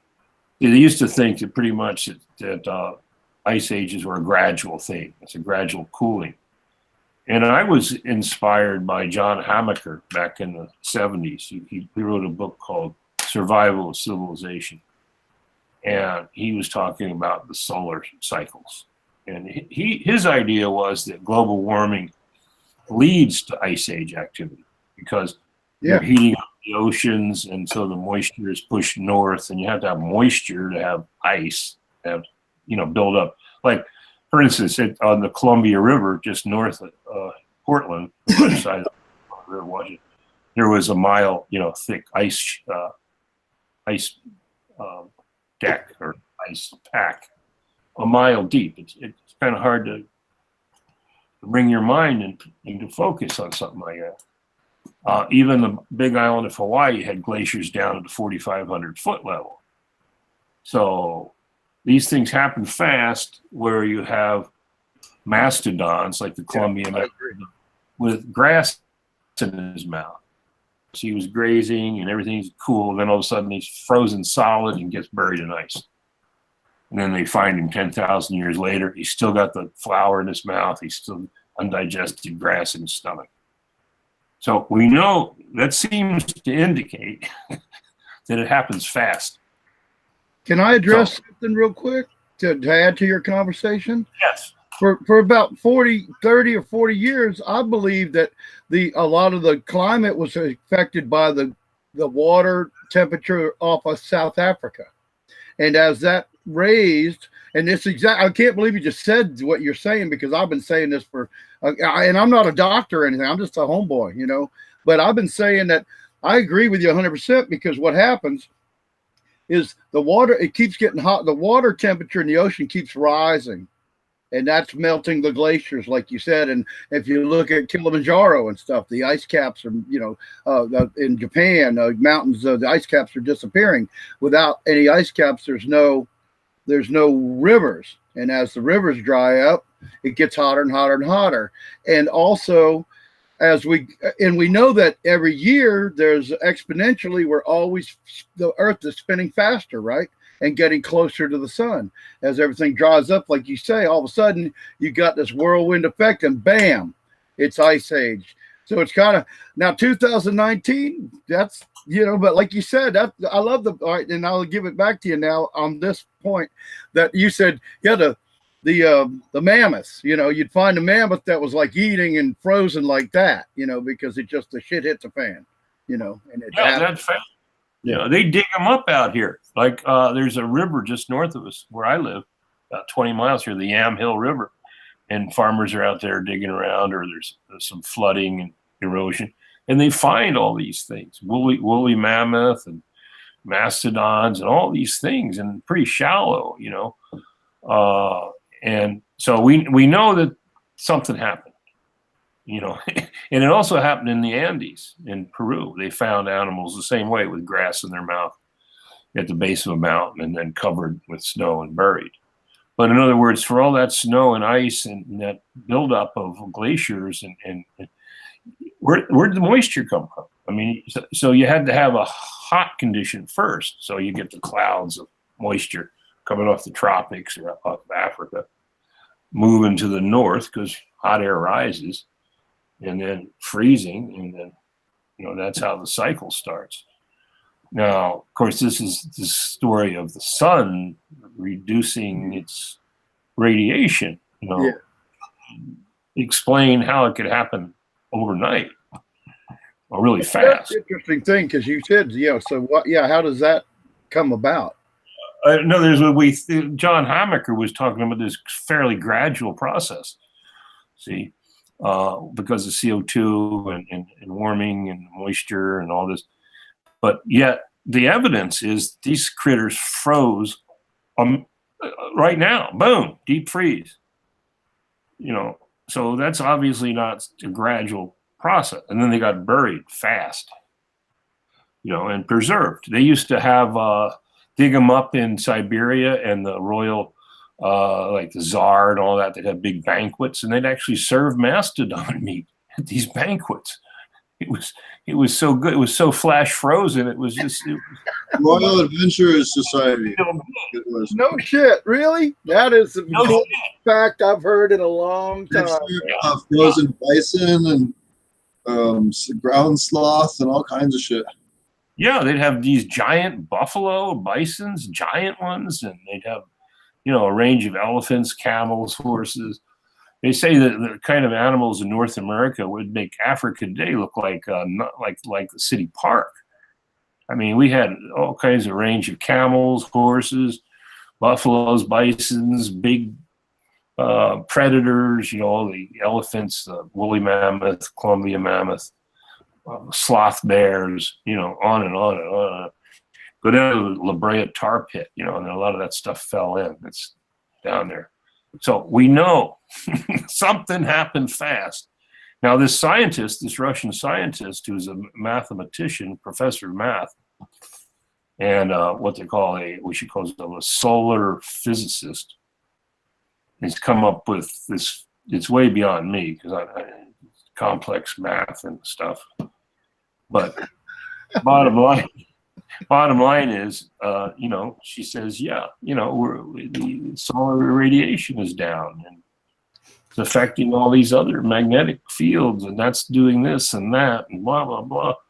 And it looks like, it could happen 2019. I mean, bottom line, if the sun stops putting out radiation tomorrow, we're screwed. Well, next week you're going to be looking for some firewood or something, And so you're going to be flash frozen and eaten by some species. Flash frozen. 300 years from now. Yeah, they're going to dig you up. What happened to this? And so they're saying, well, you need to prepare. I'm thinking, oh my God. Prepare, So I had this Guatemalan guy that works for me today go split up a bunch of birch trees that I should cut down. So that'll last about a week. So no, I don't know. I don't know whether any of this is true. I know it could be true. I know it could be. I agree. I agree in the theory of it. I totally agree. I've been watching for this for years, and I mean, since I had this original thought with my friend, I don't know where we got the idea. Just that the idea that the climate was affected by the temperature of the water off of South Africa. I don't know. That's bizarre in the first place, but the fact that now, if you check the difference between, say, 1979 and now, and look at how and we're talking a quarter of a degree makes a big difference, and also raises the level of the ocean. So every quarter of degree or degrees, and if you look between 79 and now, and I don't have that figure, maybe Steve, who's got magic fingers and has like 3 or 4 things, he could get that for us. But what the temperature difference is between now and 79, and you can see where the problem's coming from. It's not that hard to fathom, really. And I just love that whole theory about it. It's kind of scary. You've read something, you guys have read somewhere, some Russian scientist says, yeah, well, you got about a year to live. Yeah, it was a YouTube. I'll maybe I can find it here and give you the link. But the other part was they brought up a map of the world, and they say, well, it's going to push. It doesn't mean everybody's going to freeze or die. Okay. It's going to push the area where you can have agriculture successfully to a band 200 miles north and south of the equator. So that will be the only viable zone for agriculture. So, so in South America, it'd be like, Ecuador, Brazil, Colombia, and then over to Africa and Central Africa, and then over to like Southeast Asia. Yeah, that's what I was saying. Not much, So, move south.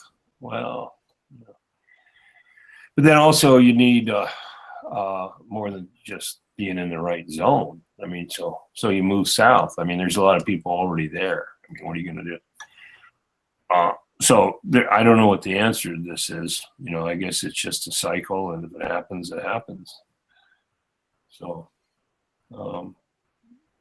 It's not no reason to, because if we're gonna be standing there in the yard and get frozen solid, I mean, it's not gonna really hurt that much. No, it happens. We know it happens. Then the other part of the cycle, this theory that John Hamaker had, was the capital cycle. I mean, we had 2 things going. You had the climate cycle and the capital cycle is where money gets really cheap. In other words, there's no interest rates. Like we've had that system for the last bunch of years, where they just push money out the door at low interest rates, and so there's big pools of capital, so it can finance overproduction of everything. So if anything's any good, let's say cannabis is good, well, all that money, all that funny money, fiat money that they just print and issue, the Federal Reserve just push it out the door, can finance too much of everything. So then the slice of pie gets thinner and thinner. See, so instead of having, maybe you only need 10 supermarkets in a city, but now there's 30.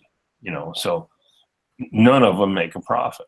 So that's across the board, whether it's farming, cannabis, or making cars or whatever. They just keep pushing money into the system, and then there's no profit left. And so that's what they call the capital cycle. So they thought that could bring the world down, just that. And then you combine that with this climate cycle. Yeah, it's gloomy shit, You don't want to go out and give a speech like that. People want to hear like something positive, So that's why, okay, let's have a positive. Okay, that's the bread and circus, But so that's an unpopular kind of opinion, that there's a cycle. Those cycles exist, and they're saying you should do something about it, but obviously there's not a lot you can do about it.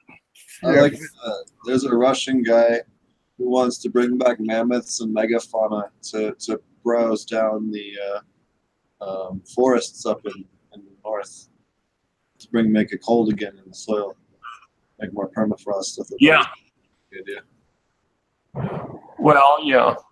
It gets even deeper because supposedly alien races that really were genetic engineers on the Earth that really created all these species. They also evacuated them. It's sort of like the story of Noah's Ark. So all these mastodons and all these animals exist somewhere. Either they're relocated to another planet or their DNA was spared. So it could be that they'll restock the pond, once they get rid of us, and let's restock the pond, with some better. And I kind of believe that. I think that they have another version of the human race, alien hybrids, and and it could be that they control the sun. I mean, I don't know. I'm just getting really out there, but let's say that that's the plan. So you just start over again. Freeze us out, and then restock the pond. Yeah, and start over again, because we know this has happened many times. But that's really kind of gloomy. That's the point. It's happened many times. What we know in history, there's been periods of warmth and everything growing, and then it gets cold and everything dies off, and everything shifts. We can definitely see a shift in the way the rain is happening. I can at least being after I became a farmer, I became much more aware and watching the way the rain and the cycles of our year, our cycles of our year is shifting over here on the East Coast, and it's really weird. It's like we had basically no spring. It was cold pretty much until it was almost, or like really, I don't know how to describe it. It was almost like we had a fall in the spring, if you know what I mean. I don't know if you can conceive that, but it wasn't like a spring where things are heating up. It was like a fall where it's just really nice. And then all of a sudden, bam, it's like 100 degrees for 3 or 4 months. And then we didn't have, it just got cold. The coldest night of the year so far was last night. And that got down to about in the 30s, and it's in the first week of December. So it's strange of watching that. But I've seen, like you said, I talk to people. I don't, I'm not big about just having faith with the church and all, but I've talked to church people, and they cited that, well, we had these times, where it got hot and it got cold. So they were just missing global warming, which I believe in, but not everybody believes in, as we know. And when you talk to church people, they just put it in God's hands or raw. So on that point, you've done a lot of work with kelp extracts. I know they've felt a lot, and seaweed, and I know they've fed a lot of that to cows and stuff to reduce their methane output, as well as cannabis as well. But do you want to talk a little bit about some of the kelp studies that you've done with the different seaweed extracts? Okay. Yeah, kelp. Yeah.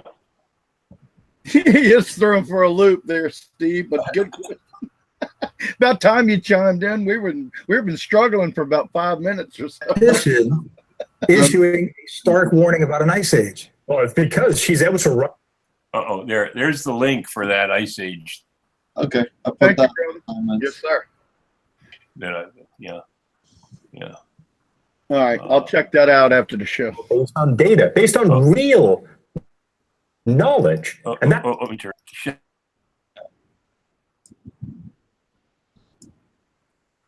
Somebody's also anything she says. Yeah, no, I was just playing it there. It just got away from me. Provable. We can buy a computer with this up right turn it now. off. Hey. How long is it? Technical errors. Yeah, it's about a half an hour. I was going, who the hell's talking? I was going, who's talking? Yeah, it's 13 minutes. Yeah, it's called Cold Sun Warning, 350-year ice age starting in months. So that's the good news. Hell, I got Started- time. Let's do a first on the Growing with Fishing podcast and play it live for everybody. Oh, I can't do that because it'll flag the video. Oh, okay. Yeah, okay. I got you. Licensing and all. Yeah. So, Sorry. There's the link though, so you can check it Thank out. you. It's threw that up. yeah. Nobody wants to believe this. You know, I don't want to believe it. It's too inconvenient. I hate cold weather. You know, I hate it. I hate the thought of that. I have land in Belize. You know, if worse came to worse, I'd go to Belize. So, Yeah. So but you're even also, that's out of the zone. so you'll be speaking at Josh's conference up here coming up in January and in February and March, correct? Well, unless we have an ice age. Yeah. Ain't going on. So when I go, Michigan it was covered by the Michigan. I don't know. You know. But in a webinar. Breaking up here. Having some technical issues. We'll get it worked out.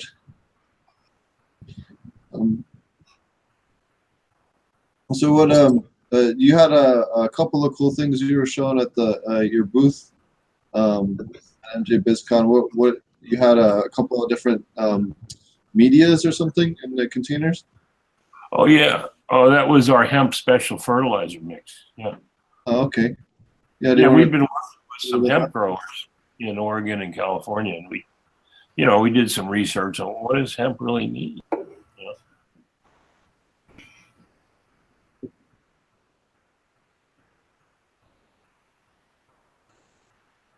Did we freeze? Are you guys losing him too? I'm losing him. Oh, yeah. Dr. Faust froze. He'll probably have to refresh. Well, no, it was lagging the internet. We had this happen with last time too, I think. Well, what we're saying, I tell you what, Dr. Robert Faust is one of my favorite guests because we really get to talk to him. Like I said earlier in the show, if I had professors that you could talk to like this in college, I would have made straight A's and really got into it, But it's you don't get to do this much. You just have to listen, that stern environment. But the kind of culture that's growing from all of this is so cool that you get to sit here, 12 to 15, 16 times a month and talk to doctors and professors like this. Okay, here he's working. You can ask the real questions too, Slow down there. Is there a way? I think there is, that you can turn off your video, and that'll preserve the quality of your audio. Okay. Well, he was fine the entire show. Are you on a computer, Dr. Faust? Or a telephone? Yeah. You're on the booty. I'm on this Hangout on Google. No, I mean, what are you using, a phone or a computer? Computer. Okay. Yeah. So you're saying that you might have they might be doing that conference online or something coming up? Right. The one you're going to in Santa Cruz? Yeah, I don't know whether that one's going to be online or not. Okay. But now what I was getting at was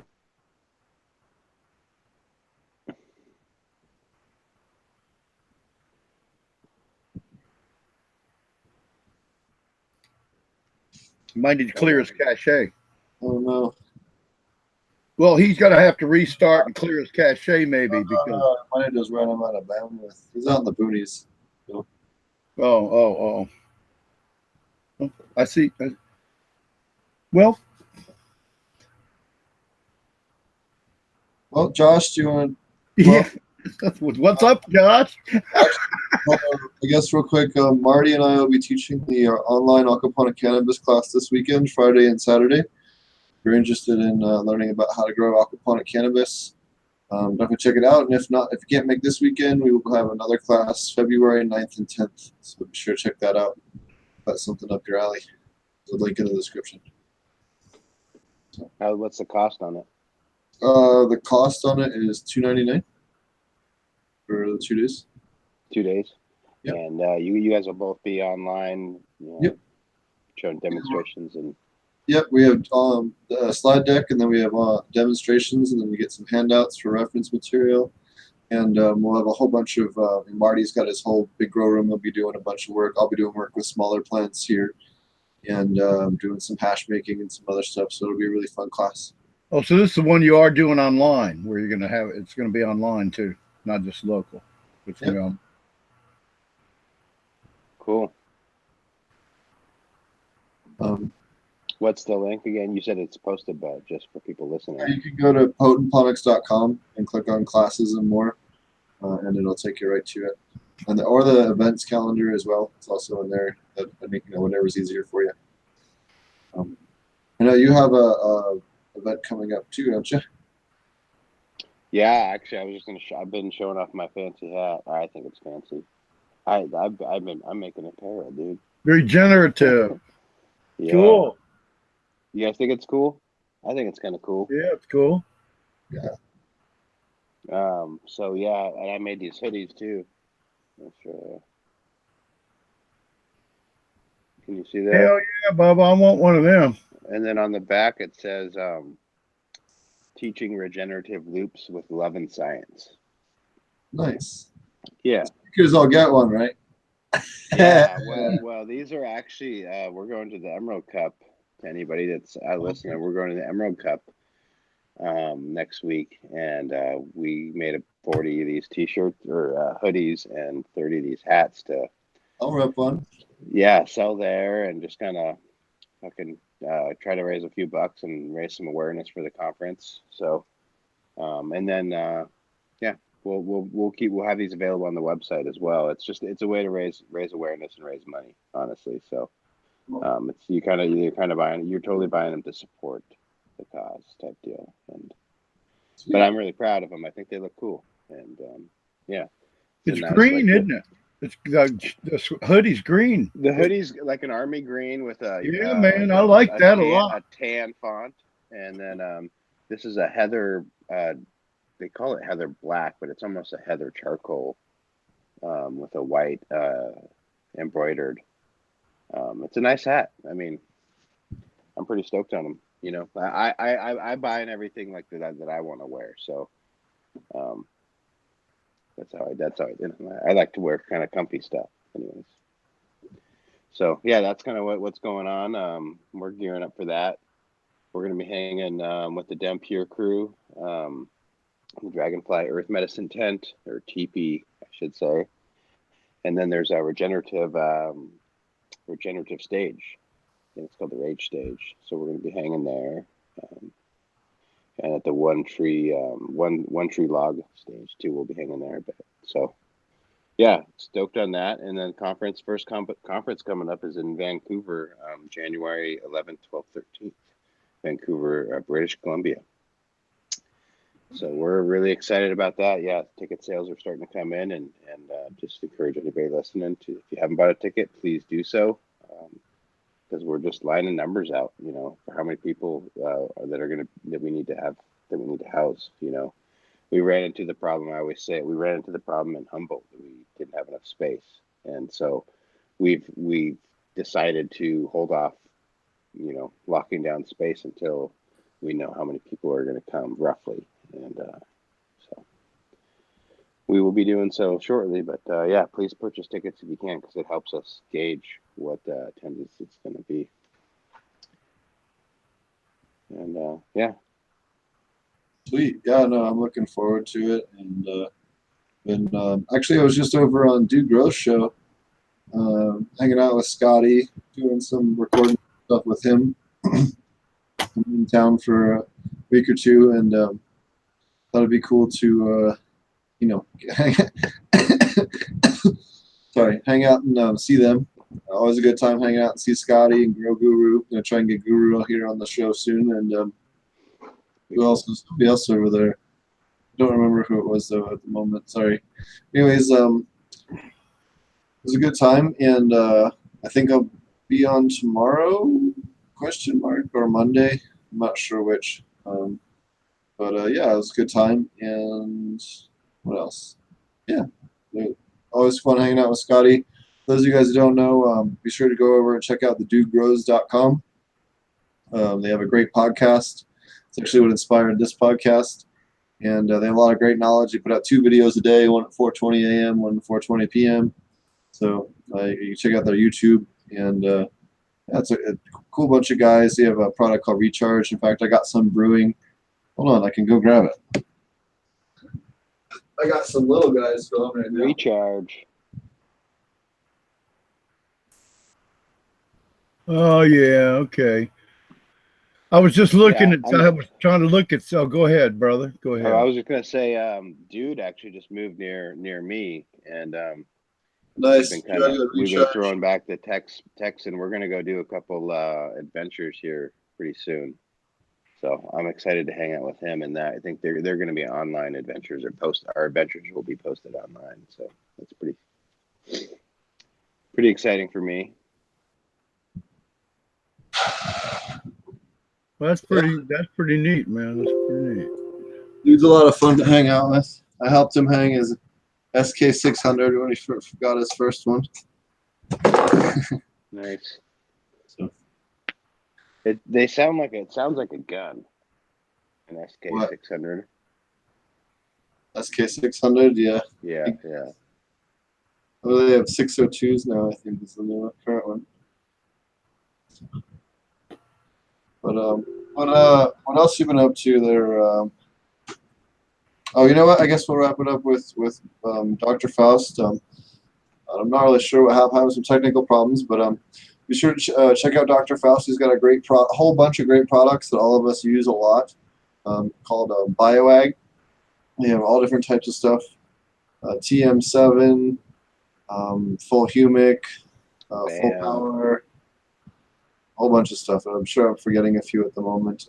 Cyto Plus. What he was starting to talk about, yeah, the Cyto Plus. But what he was starting to talk about, you were asking, he was cutting out, was the new nutrient line he's coming out with, and it's hemp cannabis specific. Yep. And me and him have been talking about it, on the phone, and it's, actually I brought up the way we started talking about it. We were chatting, and I was like, you know what, man, I'm thinking about doing my nutrient pack and just putting it together and trying to get it, the labeling process, go through the labeling process, because basically it's taking different products, base products, and mixing them to your recipe, and so we started talking about it, and he had he was doing it. So I just said, you know what, I'm not going to do that, and you're awesome. So I won't can't tell too much about the details about the product, but I will say that it's very similar to what I do, and so I won't be making my own to sell, because there's no point in doing so. I support what he's doing. He's been doing it for a long time, and he's taking into pretty smart natural resources of the different products. Where on my scale, I don't have to think as much about because I just have been doing it for me about the resources, but doing it larger scale and trying to source those things, he's really getting local sustainable products, and so he's doing good work. Cool. Anything else going on with you?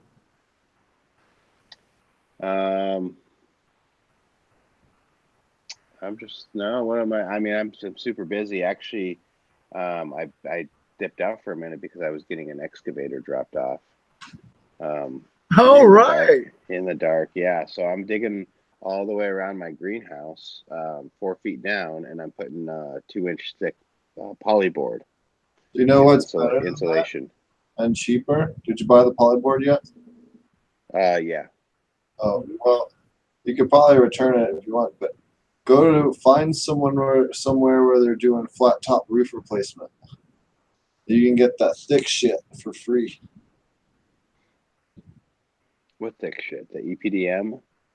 So they make a thick styrofoam, these like real thick, like I don't know, a foot or 2 foot thick blocks, and they're on panels, like 4x4 panels, and you can get them when they redo the roofs, flat top roofing. Hey guys, I got. I'm not there, real but quick.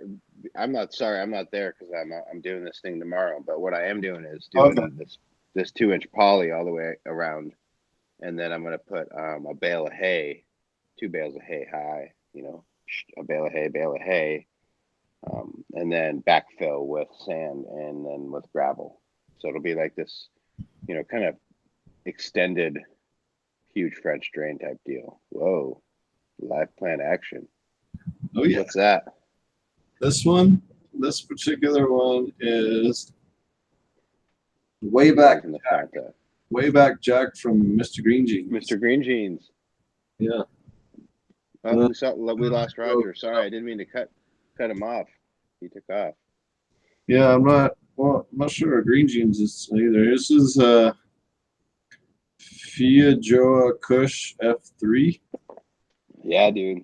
Those ones he was real stoked on. He said you can kind of take those and work them in whatever lines. You know, if you want to work a line, like you can This take one them to work is them. FCW8. Oh, this is I don't forget what FCD is, but it's Woo 8, which is Wizard 8. Okay, there's one more up here. I have a what's this one?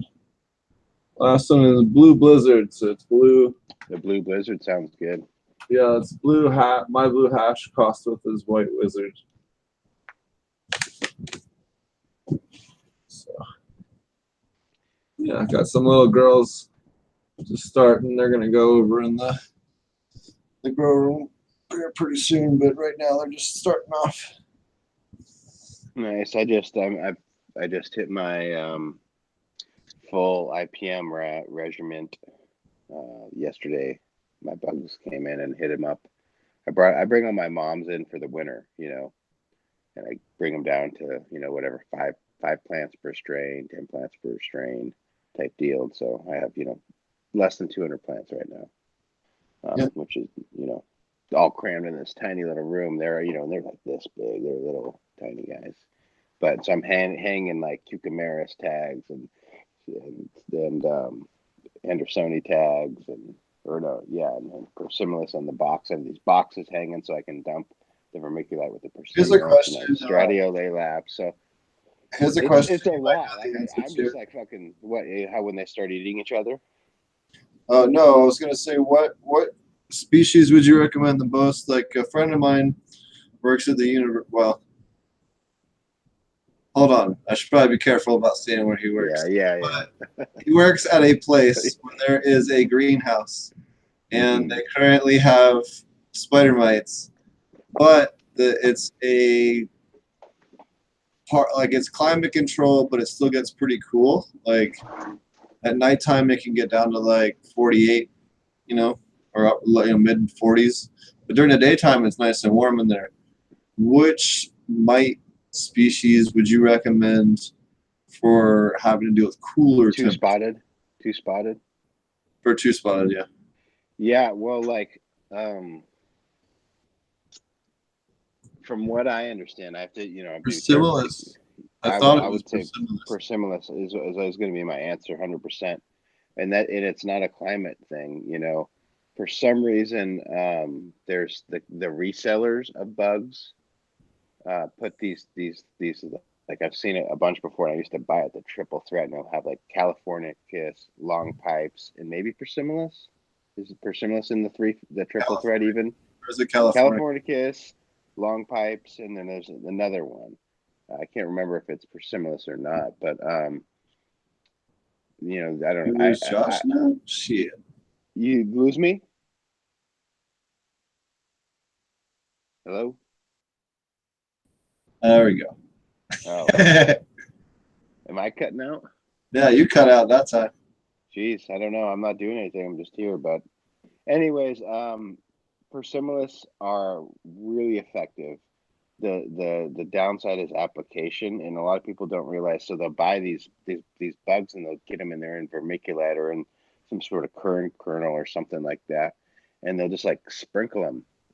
And I did this, dude. I totally am guilty of doing this in flower. You know, second week of flower one time. It might have been the third week, and I sprinkled all this shit on the top, and then I couldn't get out of the bugs. And I remember going into an old school dispensary at one point, and they're like, "What the fuck is this, dude?" And I'm just like, "Just give me the bag back," you know. But you know, I now know, and it was interesting. Subcool, he was on a few weeks ago. He just posted a picture where he had, and I thought this was pretty inventive. He had bored a hole through like a solo cup or some sort of, you know, paper cup, and cut it and wrapped it around the stem and was dumping the bugs in that sort of thing, which totally works. But the insect companies, if you buy from the insectaries, they make these little boxes that fold out and they hook onto the stem of the plant, and so you can shake your shit in there and they can slowly. So Persimmilus, buy the box. Like that's the whole story. Buy the fucking box or make the box with a cup somehow. But you need to hold that vermiculite material. It's a mixture of stuff, you know, in something so the bugs can slowly, because there's eggs and stuff in there. They're not just all bugs, you know. And if you're shaking it, you're just losing so much. And same with the cucumaris, you know. If you don't get the cucumaris or the Swarovski, on the, you know, I think it's best to get them on the sticks with the packets or the sachets, because they slow release. And yeah, that's my kind of whole take on it. So I have the Andersoni and the cucumaris on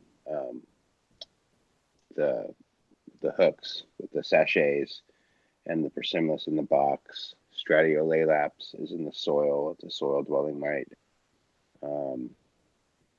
And then I can't remember the one that starts with a D. Diatomaceous. Yeah. I know what you're talking about. I can't remember. Yeah, they have these big, you know, derriere. I can look it up in 3 seconds. What's that? I can look it up in 3 seconds. Oh, you're gonna look at, yeah. They have this big derriere, but they the Stratiolaelaps do pretty good on the fungus gnats, but they do not control for root aphids. And I found that the diolation, whatever this, There's a couple. You're talking about the Delphastius? Nope. 2 types of Delphastius. There's a Dicephus. Dicephus. Dicyphyphus. Yeah. Pus. It looks like an ant with its ass raised in the air. Yeah. Yep, that's it. And that one will control for, in my experience, will control for root aphids really well. I've had real good luck with nematodes for root aphids. Yeah, I haven't used them because I don't have the bucket yet, or a good way to, you know, on my scale to really distribute them. So I don't know if you've seen Scutola Granola's post on nematode distribution, and you know, Dram makes this bucket. It's part of Suzanne's talk. Dram makes this bucket specifically for distributing nematodes, and it keeps them active and swirling and moving, you know. And Scutola Granola has done like these microscope samples throughout the garden. You can like trace, you know, the way that the people are watering the nematodes in, and how they diminish, you know, dumping them all in the first and the last beds, in the middle beds, middle areas, or not getting it. So you have to be really on it. So I personally just haven't used them for a while for that reason. You know, I'm just not set up to use them. So yeah, it's easiest, especially to put them in like right before you put your plants in.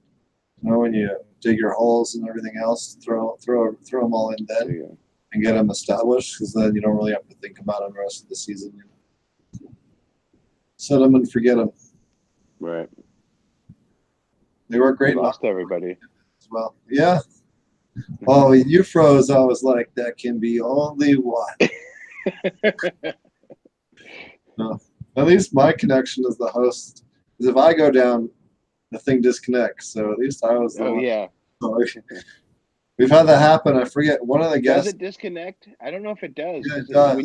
When you bailed, maybe just after we go off live. When you bail, we can keep talking. After you go live, so it'll go to that state, but it'll stop broadcasting and it ends the stream. Gotcha.